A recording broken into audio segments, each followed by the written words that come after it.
السلام علیکم ورحمۃ اللہ وبرکاتہ۔ ناظرین، موسیٰ بن نصیر اموی دور خلافت میں ایک عظیم سپہ سالار تھے۔ پھر ایسا کیا ہوا کہ ان کو بھیک مانگنے پر مجبور کر دیا گیا۔ آج ہم آپ کو اس عظیم سپہ سالار موسیٰ بن نصیر کے عروج و زوال کی دردناک داستان سنائیں گے۔ ویڈیو میں آگے بڑھنے سے قبل آپ سے التماس ہے کہ ہمارے چینل کو سبسکرائب کریں، لائک کریں اور کمنٹس میں اپنی قیمتی آراء سے ہمیں آگاہ کریں۔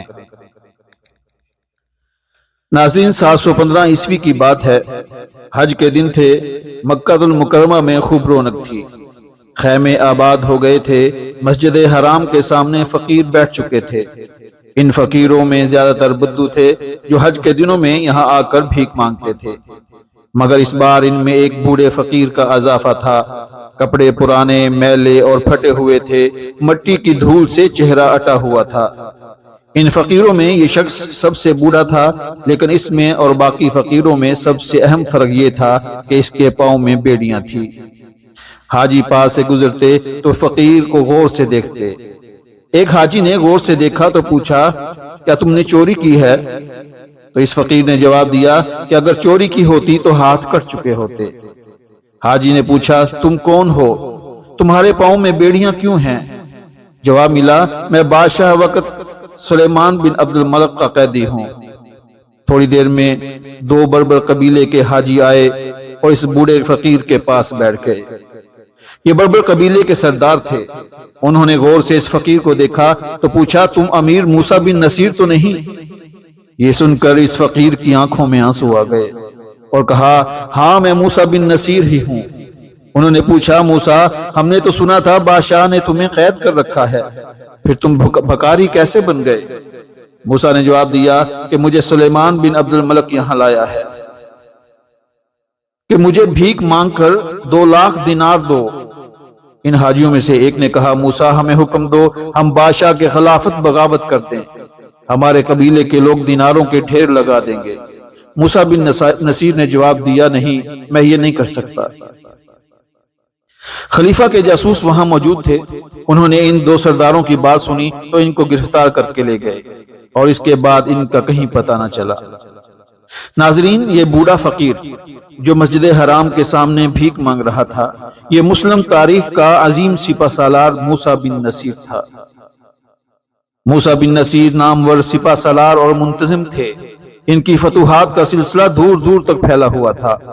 خاص طور پر شمالی افریقہ اور اندلس اسپین میں مسلم حکومتوں کا قیام ان کی کاوشوں سے وقوع پذیر ہوا تھا۔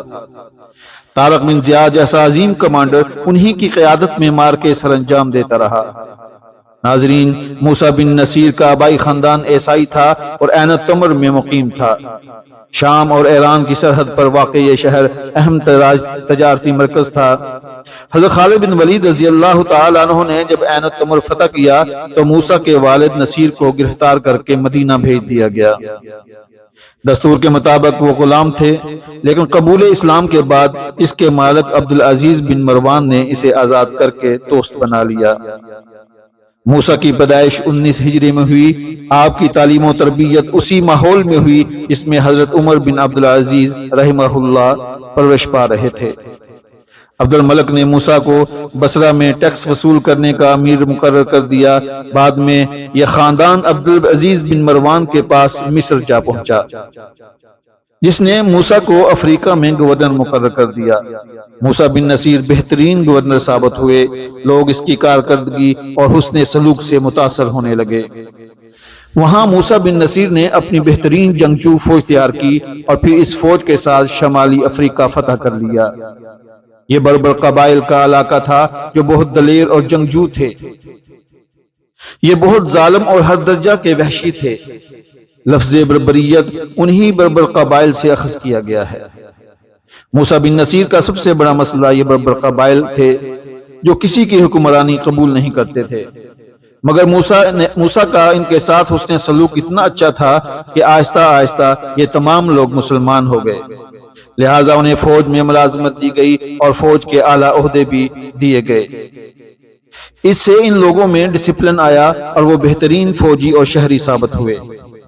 موسیٰ بن نصیر کے دور میں بہت سی فتوحات ہوئیں، امن قائم ہوا اور ترقی ہوئی، خصوصاً بربر قبائل آسودہ حال ہو گئے۔ طارق بن زیاد نے پورا اسپین فتح کیا، جس کی داستان ہمارے چینل پر موجود ہے۔ ناظرین، شمالی افریقہ کے سامنے آبنائے جبرالٹر ہے، جسے جبل الطارق کہا جاتا ہے، اور اس کی دوسری طرف اسپین ہے۔ یہ سارا علاقہ افریقہ کے مقابلے میں بہت زرخیز دولت سے مالا مال تھا۔ سارا علاقہ عیسائی آبادی پر مشتمل تھا۔ طارق بن زیاد نے موسیٰ بن نصیر کی سرپرستی میں اسپین فتح کیا۔ ناظرین، یہیں سے موسیٰ بن نصیر کی بدقسمتی کا آغاز ہوا۔ اسپین کی فتح کے بعد موسیٰ بن نصیر کا انجام انتہائی دردناک اور غمناک ہوا۔ ولید بن عبد الملک نے موت سے قبل موسیٰ بن نصیر کو دمشق واپس بلایا تھا۔ موسیٰ بن نصیر اسپین سے ملنے والے مال غنیمت سمیت دمشق روانہ ہو چکے تھے۔ ولید کے مرض الموت میں مبتلا ہو جانے کے باعث سلیمان بن عبد الملک کی خواہش تھی کہ موسیٰ بن نصیر ولید کی بجائے میری تخت نشینی کے بعد میرے دربار میں حاضر ہو، لیکن موسیٰ بن نصیر اپنے محسن اور مربی ولید بن عبد الملک کے پاس مال غنیمت اور تحائف کے ساتھ پیش ہونا چاہتا تھا۔ لہذا سلیمان کی خواہش کے خلاف موسیٰ بن نصیر تیز رفتاری سے دمشق پہنچا۔ ولید کی خدمت میں حاضر ہوا تو ولید نے موسیٰ بن نصیر کی خوب عزت افزائی کی۔ ناظرین، انتقام کی آگ کو ٹھنڈا کرنے کے لیے سلیمان بن عبد الملک نے تخت نشین ہونے کے بعد موسیٰ کو تمام اعزازات سے محروم کر دیا اور افریقہ کی گورنری سے معزول کر دیا اور اس کی تمام جائیداد ضبط کر لی۔ جب موسیٰ کو قید سے نکالا گیا تو اس کے پاس کچھ نہ بچا تھا۔ کہاں وہ موسیٰ بن نصیر جو افریقہ کا گورنر تھا، جو اندلس اور افریقہ کا فاتح سپہ سالار تھا، اور کہاں یہ موسیٰ بن نصیر جو بڑھاپے کی حالت میں در در کی ٹھوکریں کھانے پر مجبور تھا۔ سلیمان بن عبد الملک نے موسیٰ بن نصیر کے بیٹے عبدالعزیز بن موسیٰ کو، جس کو وہ اپنا نائب مقرر کر کے آئے تھے، اسے بھی قتل کر دیا اور جیل میں موسیٰ کو اس کے بیٹے کا سر دکھایا گیا، جس پر 80 سالہ بزرگ سپہ سالار موسیٰ بن نصیر کا تبصرہ صرف یہ تھا کہ سلیمان، تم نے ایسے نوجوان کو قتل کیا ہے جو رات کو اللہ کی عبادت کرتا تھا اور دن کو روزہ رکھتا تھا۔ یہ صدمہ بظاہر انہوں نے صبر سے برداشت کیا، لیکن بزرگی کے اس دور میں ایک نیک عبادت گزار اور فرما بردار جوان بیٹے کی موت ان کے لیے ناقابل برداشت ثابت ہوئی، اور قید سے آزاد ہونے کے بعد چند عرصہ در در کی ٹھوکریں کھانے کے بعد اسی غم اور غربت کے عالم میں موسیٰ بن نصیر کا انتقال ہو گیا۔ ناظرین، اس طرح اذیتیں برداشت کرتے ہوئے اسلام کا یہ عظیم سپہ سالار 716 عیسوی میں اپنے خالق حقیقی سے جا ملا۔ سلیمان بن عبد الملک کے دور میں یہی حال طارق بن زیاد، موسیٰ بن نصیر، محمد بن قاسم اور دیگر فاتحین کا ہوا۔